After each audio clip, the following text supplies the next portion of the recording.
Salam, kembali kita di channel TBKK Japiter Tinambunan. Firman Tuhan pada hari ini di hari yang ke-17, tanggal 17 Januari 2024, diambil dari kitab Mazmur pasal 118 ayat yang ke-14.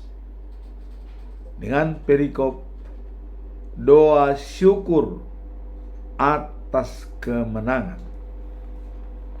Sebagai nats atau ayat, saya coba mengambil dari 3 bahasa, yaitu bahasa Indonesia dan bahasa Indonesia setiap hari, dan bahasa Batak Siganupari. Demikian firman Tuhan.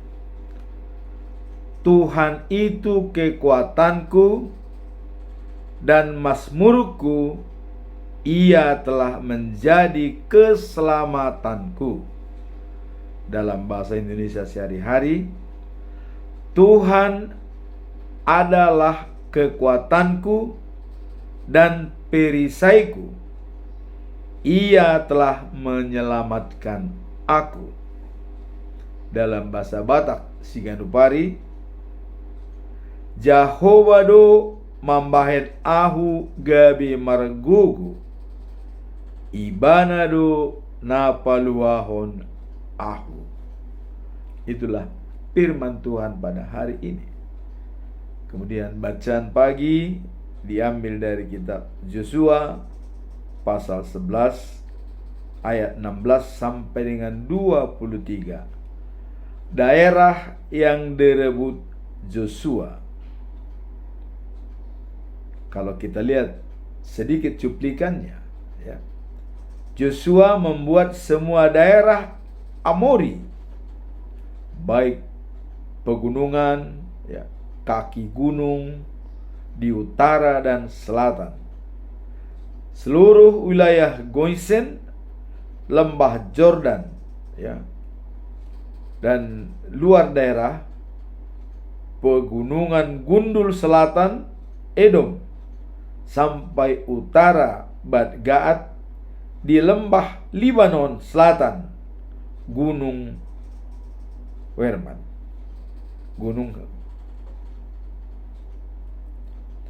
Lama sekali Yosua berperang dengan raja-raja daerah itu.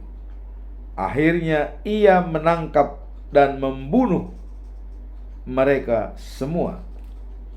Dan catatan di sini adalah semua kota di seluruh daerah itu tidak ada membuat perjanjian persahabatan dengan Israel, kecuali Gibeon, bangsa Hewi, itu membuat perjanjian dengan Yosua, dan waktu mengalahkan Amori juga Gibeon dan Israel bekerja sama. Nah, di alam ayat 20, Tuhan membuat mereka berkeras hati untuk berperang dengan Israel. Jadi Tuhan bisa menciptakan orang itu keras hatinya supaya semua bisa dilumpuhkan oleh Israel. Ini adalah perang psikolog, ya. Apabila orang menantang, tentu yang lain pasti akan melenyapkan lawannya yang masih menantang. Nah, seandainya mungkin mereka menyerah, mungkin akan lain ceritanya, ya. Tapi karena menantang, maka dia dilenyapkan. Nah, ini adalah merupakan rencana dan strategi daripada Tuhan Allah. Nah, kemudian kita lihat, ya, ada di sana bangsa raksasa, itu dinamakan kaum Enak, ya, di pegunungan Hebron, Debir, ya, Anab, dan seluruh pegunungan Yehuda dan Israel. Jadi mereka berada di pegunungan, kaum Enak. Orangnya besar-besar seperti raksasa, ya. tidak seorang pun bangsa Enak ya diberikan hidup, semua dibunuh. Tidak seorang pun ya dari bangsa Enak ya di atas atau diberikan hidup. Seluruh negeri itu direbut oleh Yosua atas perintah Tuhan kepada Musa, lalu diberikan kepada Israel menjadi negeri mereka. Negeri itu dibagi-bagi dan setiap suku mendapat satu bagian. Bangsa Israel berhenti berperang. Jadi setelah tanahnya dibagi-bagi oleh bangsa Israel, maka mereka berhenti berperang. Dan dalam membagi tanah pun ada sistem di Israel, sehingga tidak ada yang merasa, wah buat saya daerah kering, buat saya daerah basah. Tidak ada. Nah, cara Yosua membagi tanah di Israel adalah dipetakan semua tanah, dibagi misalnya 11 suku atau beberapa bagian, tapi suku Lewi itu tidak kebagian ya, karena Lewi itu adalah khusus sebagai imam. Nah, dalam pembagian tanah ini pun caranya Yosua memang hebat. Semua dipetakan tanahnya. Setelah dipetakan, diambil nomor-nomor dari peta-peta tersebut, baru diundi. Jadi siapa yang mendapat yang lebih baik atau yang kurang baik, nah itu sesuai dengan undi. Jadi jujur dan adil. Itulah cara bagian tanah. Nah, jadi setelah mereka berperang, maka mereka tinggal membagi tanah dan tidak bertempur lagi. Kemudian bacaan malam diambil dari Roma pasal 3 ayat 27 sampai 31. Bagaimana Allah memungkinkan manusia berbaik dengan Dia? Bagaimana? Nah, di sini dikatakan orang ya diingatkan berbaik kembali dengan Allah bukan karena ia melakukan apa yang tercantum dalam hukum agama Yahudi. Tidak. Melainkan karena ia percaya kepada Yesus Kristus. Jadi berbaik dengan Allah bukan karena hukum-hukum Yahudi. Karena kita tahu walaupun hukum-hukum itu diturunkan oleh Tuhan Allah kepada Yahudi, tetap saja mereka berontak, protes, berbuat macam-macam ya. Bahkan menyembah berhala. Makanya mereka sampai terbuang di Babel 70 tahun. Karena tidak setia kepada Tuhan. Jadi bukan karena hukum-hukum. Jadi berbaik Allah dengan Israel, Yahudi, bukan karena hukum-hukum agama Yahudi, tetapi karena percaya kepada Yesus Kristus. Itulah yang dikatakan juru selamat. Nah, kemudian orang diingatkan bahwa berbuat baik kembali dengan Allah bukan karena ia melakukan apa yang tercantum dalam hukum Yahudi, tapi percaya kepada Yesus. Dan dikatakan Allah hanya satu, Allah Yahudi dan Allah bangsa lain. Jadi bukan berbeda Allahnya Arab dan Allahnya Yahudi atau Allahnya bangsa lain. Itu hanya satu. Kalaupun dalam akhir ini seolah berbeda Allahnya Yahudi dengan Allah bangsa lain, itu hanya paradigma. Namun pada kenyataannya di sini dikatakan Allah satu. Allah Yahudi dan Allah bangsa lain. Bangsa lain ya semua manusia di seluruh dunia selain Yahudi. Nah, kemudian dan hal ini pun hanya karena iman percaya bisa berbaik dengan Allah ya. Juga bangsa lain dengan Allah karena percaya. Nah, kita ambil catatan. Apa catatan kita? Yesus bukan membuang hukum agama Yahudi. Jadi karena tadi dikatakan berbaik dengan Allah bukan karena hukum agama, seolah-olah hukum agama dibuang. Bukan. Yesus tidak membuang hukum agama. Ya. Nah, tetapi justru percaya pada Dia dan menghargai hukum Yahudi. Jadi artinya tetap percaya kepada Yesus dan tetap yakin pada perjanjian lama. Menghargai, karena itu pun masalah komunikasi dengan Tuhan Allah. Jadi bukan membuang hukum Yahudi, tetapi percaya kepada Yesus dan menghargai hukum-hukum Yahudi itu. Kemudian mengapa harus percaya kepada Yesus? Ini yang pertanyaan yang sangat mendasar bagi kita. Kenapa harus percaya kepada Yesus? Bahwa Dia adalah Tuhan. Ya. Jadi kalau kita mengatakan mengapa percaya kepada Yesus, karena Dia adalah Allah yang sejati. Itu jawabannya. Kenapa Dia Allah yang sejati? Ya kita lihat dalam Yohanes 14 ayat 6. Akulah jalan, kebenaran, dan hidup. Tanpa melalui Aku tidak ada sampai kepada Bapa. Datang Filipus, ditanya, tunjukkan kepada kami Bapa itu supaya kami puas. Nah, ini Filipus. Yesus menjawab, Filipus, ternyata kau belum kenal siapa saya. Ini tegas dikatakan Yesus. Jadi kita juga manusia-manusia ini memang gak kenal siapa itu Yesus, ya. Nah, bahkan kita mengatakan diperanakan itu anak itu bukan Tuhan.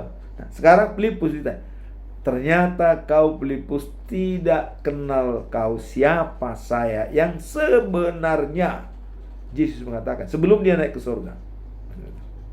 Kemudian dikatakan oleh Yesus, melihat saya sama dengan melihat Bapa. Selesai sudah.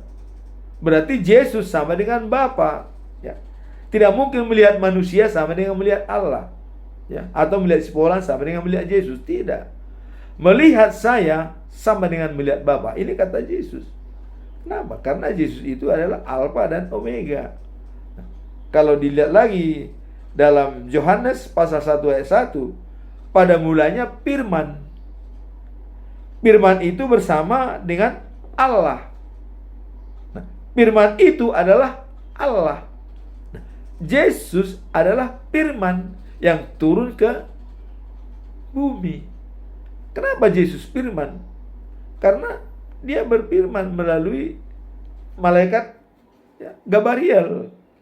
Diyakinkan kepada Maria. Maria, kamu akan melahirkan seorang anak, namanya Yesus, dan dia sebagai anak Allah. Jadi firman yang mengatakan kalau dia jadi anak, bukan hubungan biologis, bukan, ya. Kalau kita mempelajari dengan firman ini, maka jelas bahwa Yesus itu adalah Allah.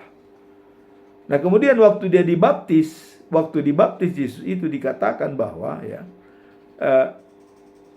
inilah anak kesayanganku, kata Allah dari surga. Waktu langit terbuka, inilah anak kesayanganku, kepadanya aku berkenaan, dan Dia menyenangkan hatiku. Jadi kalau kepada Yesus Allah sudah berkenan, dan Yesus mengatakan melihat Dia sama yang melihat Allah, siapa lagi yang ragu? Saya mohon kepada teman-teman, jangan pernah ragu lagi. Kalau Yesus itu sama dengan Allah, sama dengan Roh Kudus, itulah Trinitatis atau Tritunggal. 3 tapi 1 kesatuan. Sama dengan tubuh manusia. Terdiri dari panca indera, alam bawah sadar, tapi dia tidak berbeda.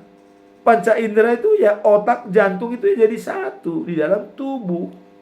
Demikianlah Kristus, demikianlah Yesus, ya. Tidak terpisahkan. Jadi jangan seolah itu dipisahkan. Ini anak, ini Bapa, tidak, ya.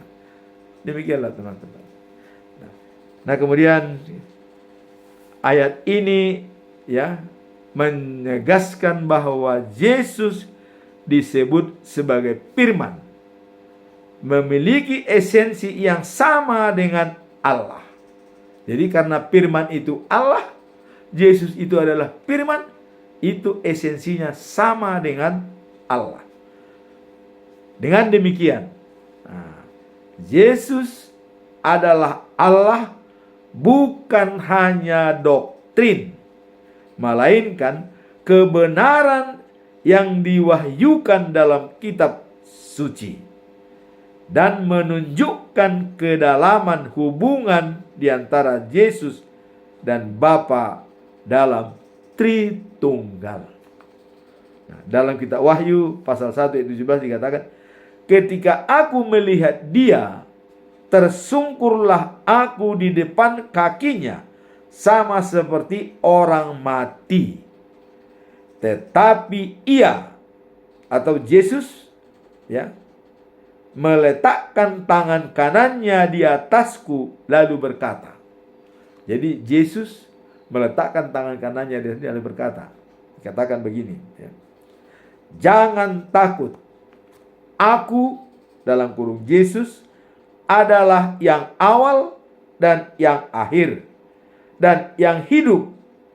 Dikatakan lagi, aku, itu dalam maksudnya Yesus telah mati, namun lihatlah aku, atau Yesus, hidup kembali, ya, dan selama-lamanya.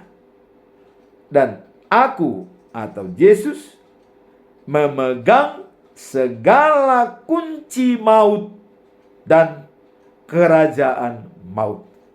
Jadi sudah jelas, Dia memegang kunci kerajaan maut. Siapa lagi kalau bukan Allah? Nah, itulah yang bisa kita lihat dalam bacaan malam.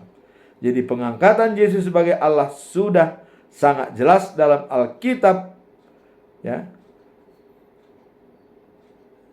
Tidak ragu-ragu lagi bahwa Allah sama dengan Yesus, sama dengan Roh Kudus, dengan sebutan Tritunggal, tiga tapi satu kesatuan. Sama seperti tubuh manusia, punya banyak anggota tapi satu tubuh. Nah, sekarang kita masuk dalam perikop hari ini, yaitu Mazmur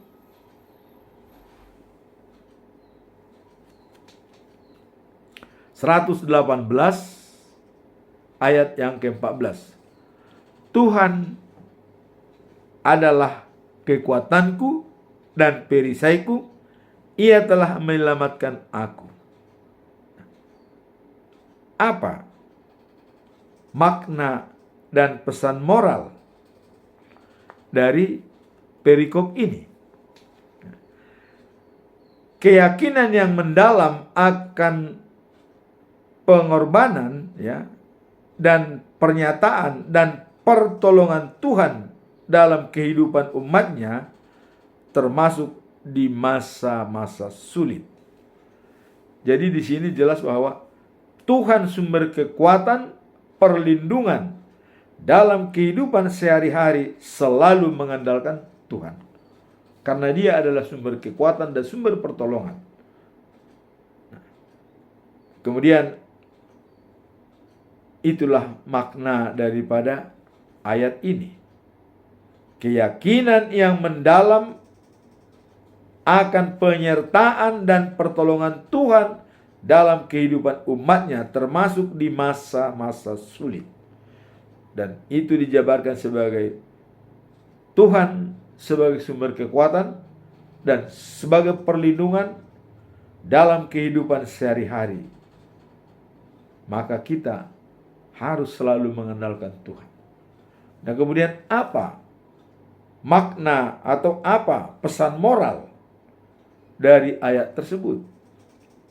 Kita lihat, pesan moralnya adalah kita diajak untuk menyerahkan segala beban dan kesulitan kita kepada Tuhan.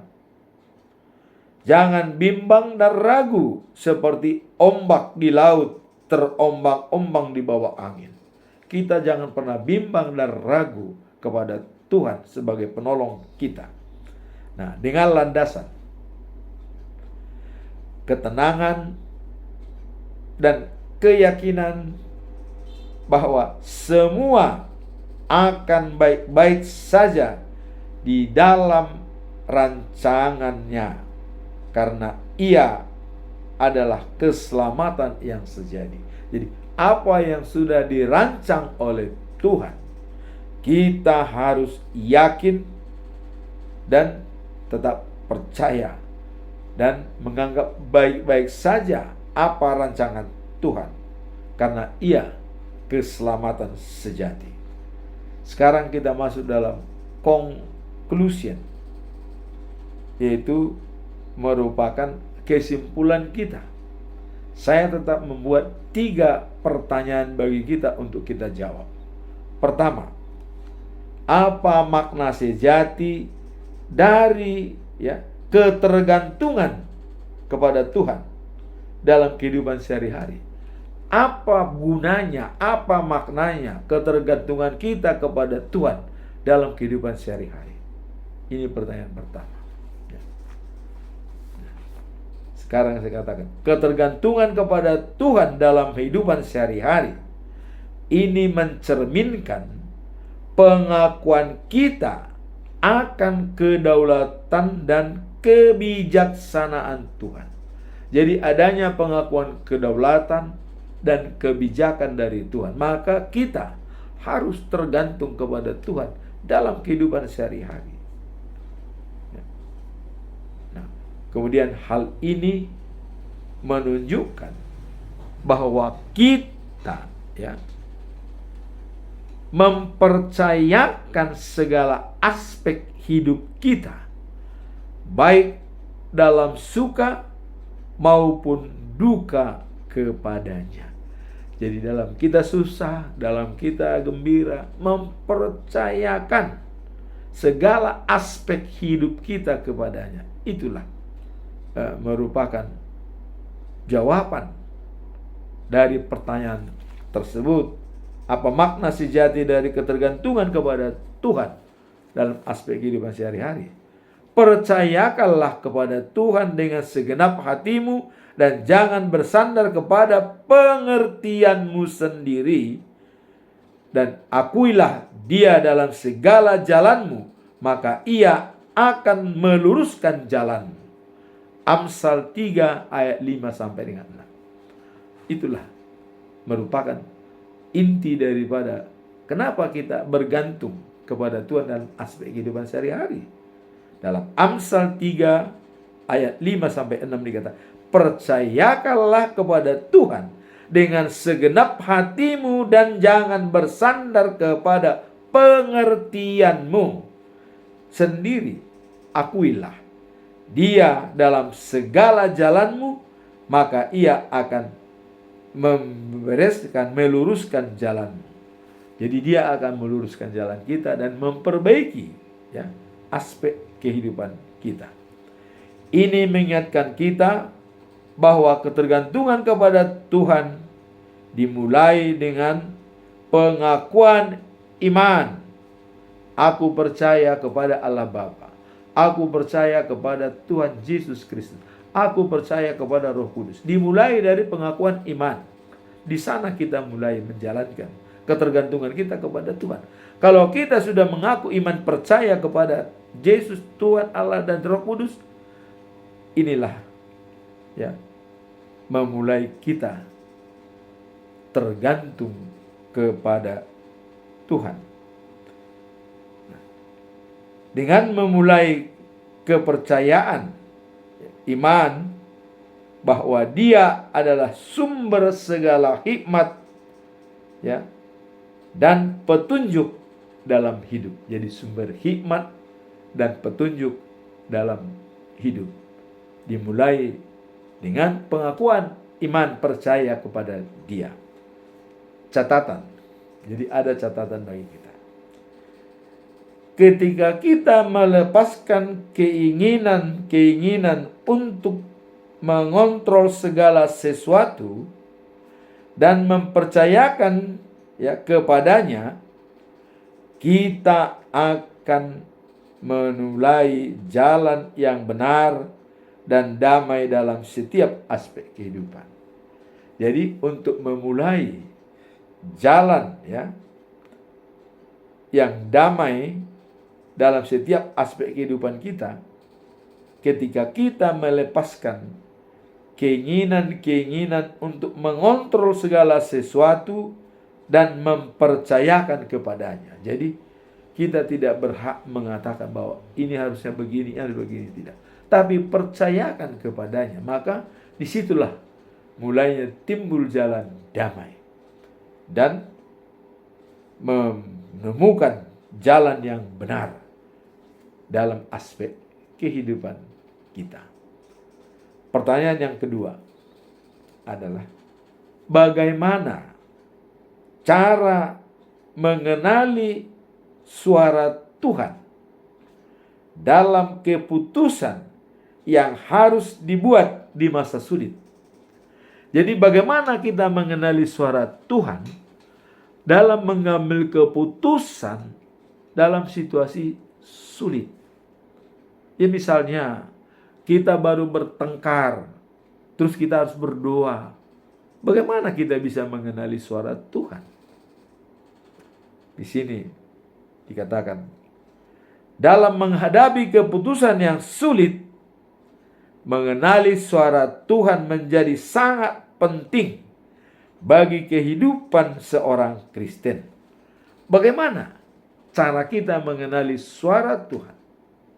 Yaitu berdoa dan renungkan firman Tuhan adalah jawaban yang tepat dan krusial untuk dapat bimbingan Tuhan dan petunjuk.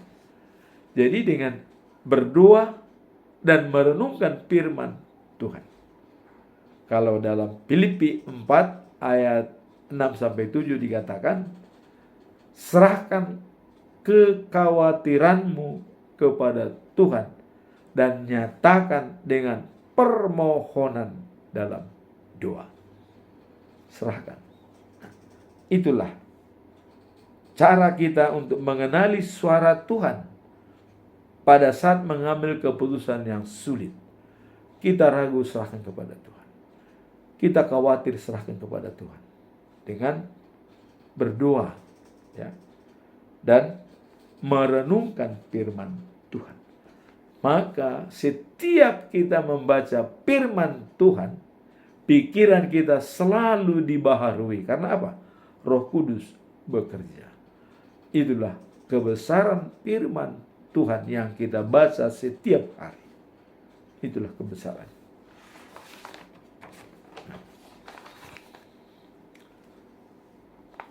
Mendengarkan suara hati. Jadi suara hati kita juga perlu kita dengar. Atau God spot, apa kata hati? Dari relung-relung sunyi hidup kita sehari-hari, kita harus merenung apa kata hati kita. Kadang-kadang saya sering kata hati berkata, apabila tidak saya turuti ada bahaya. Tapi apabila dituruti, itu bisa mendapatkan jalan yang baik.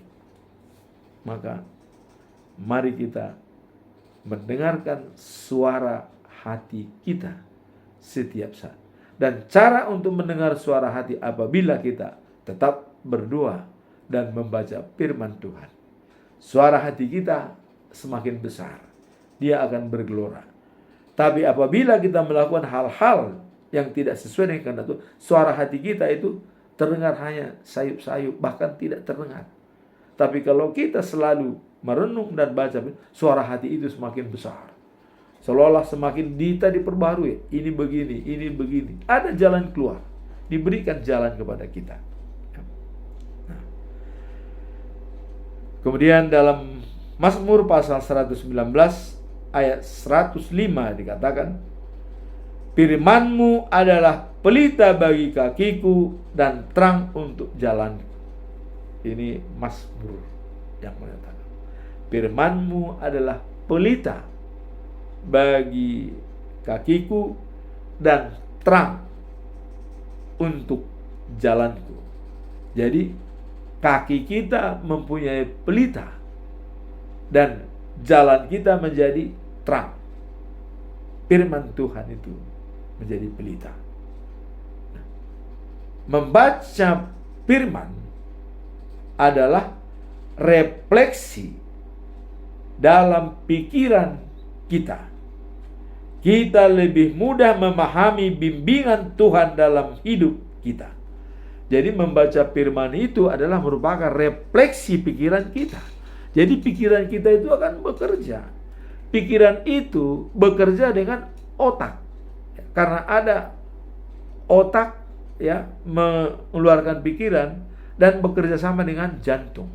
Jantung itu merespon karena ada hubungan antara otak dengan jantung apabila kita mengeluarkan suatu statement.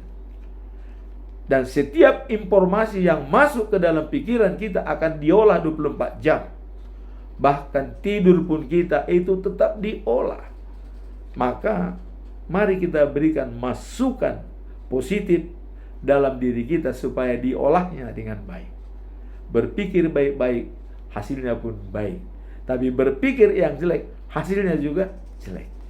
Itulah hasil pekerjaan pikiran kita, otak dengan jantung yang bekerja 24 jam. Nah, jadi dikatakan membaca firman adalah refleksi dalam pikiran kita. Kita lebih mudah memahami bimbingan Tuhan dalam hidup kita. Dan juga berdoa sungguh-sungguh dan meminta hikmat dari Tuhan sangatlah penting. Berdoa sungguh-sungguh dan meminta hikmat penting. Yakobus 1 ayat 5 jika di antara kamu ada yang kekurangan hikmat, hendaklah ia memohon kepada Allah yang memberikan kepada semua orang dengan murah hati dan tidak membangkitkan salah, maka hikmat itu akan diberikan kepadanya.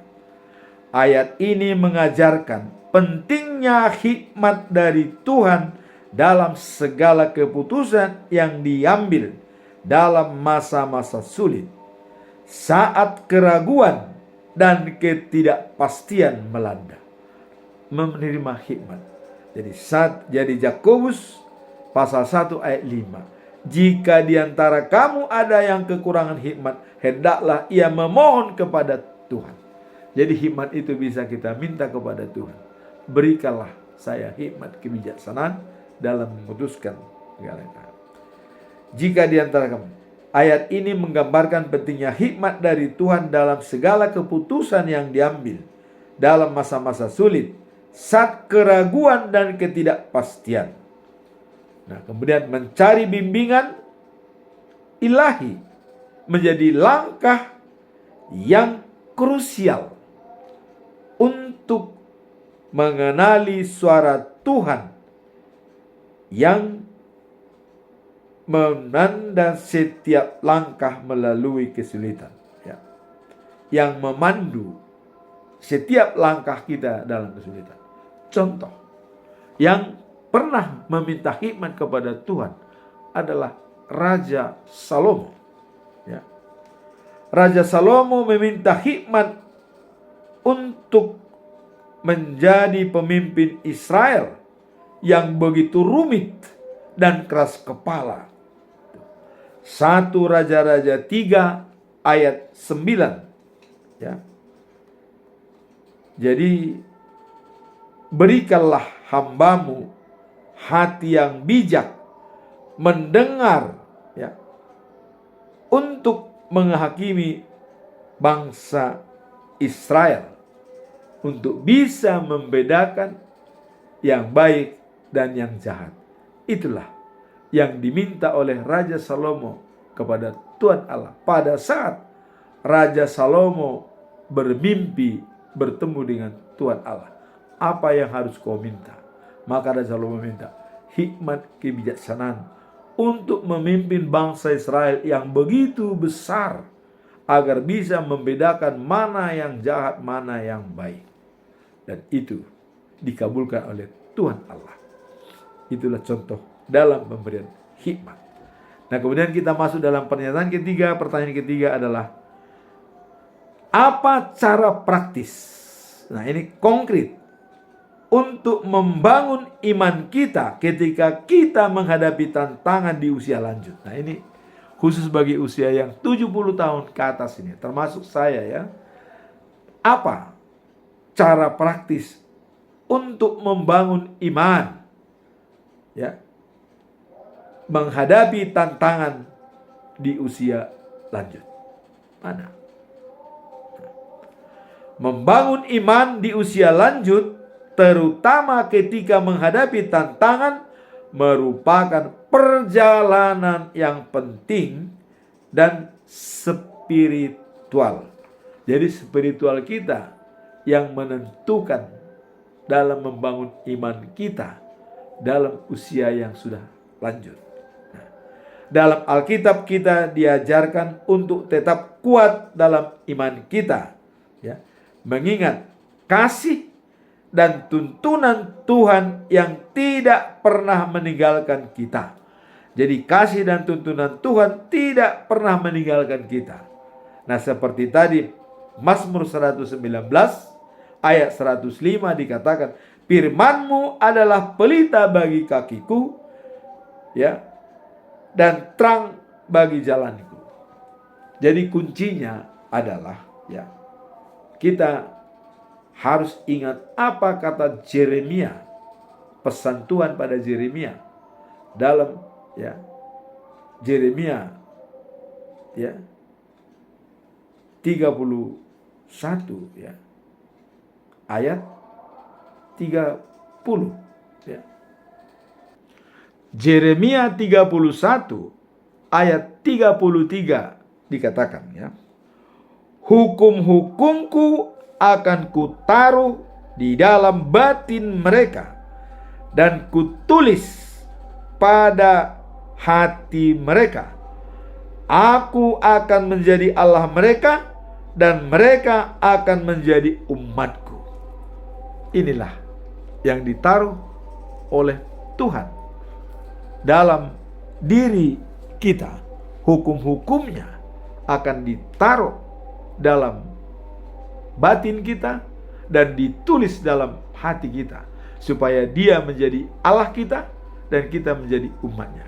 Nah, jadi kita perlu menghafal, ya, menghafal daripada ayat-ayat tertentu bagi kita, ayat yang sudah dimateraikan kepada kita pada waktu kita CD.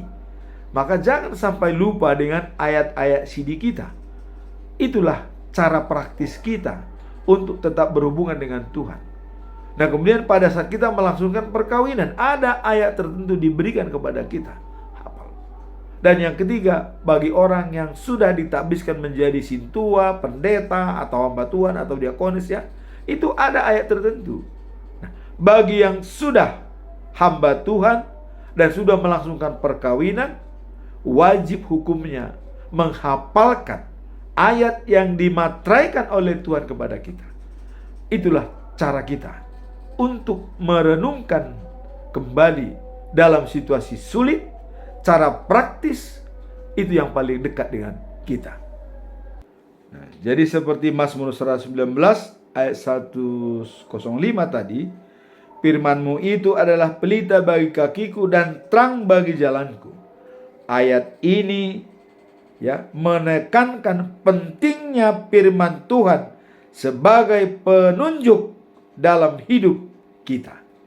Jadi dia sebagai penunjuk, ya, dan pelita bagi kakiku dan terang bagi jalanku, sebagai penunjuk jalan. Nah, ini jadi harus ada hafalan kita ayat-ayat suci atau firman Tuhan. Yang wajib adalah 3 waktu CD, waktu melangsungkan perkawinan, dan waktu kita ditabalkan atau ditahbiskan sebagai sintua atau pendeta atau hamba Tuhan. Dan juga ada ayat-ayat tertentu yang bisa membuat kita tetap semangat dan mempunyai motivasi yang tinggi. Nah, itulah yang dikatakan bahwa kita di usia lanjut, tantangan yang dihadapi sangat berat. Namun dengan merenungkan dan mempercayai firman Tuhan, iman akan semakin diperkuat, ya, dengan memberikan arah yang jelas dalam setiap langkah yang diambil. Jadi apabila firman Tuhan sudah kita renungkan dan kita hafalkan dalam hidup kita, maka Dia akan menuntun langkah kita ke jalan yang benar dan tepat. Itulah firman Tuhan pada hari ini. Semoga firman ini semakin memberikan semangat bagi kita untuk bersahabat dengan Tuhan. Amin. Tuhan memberkati.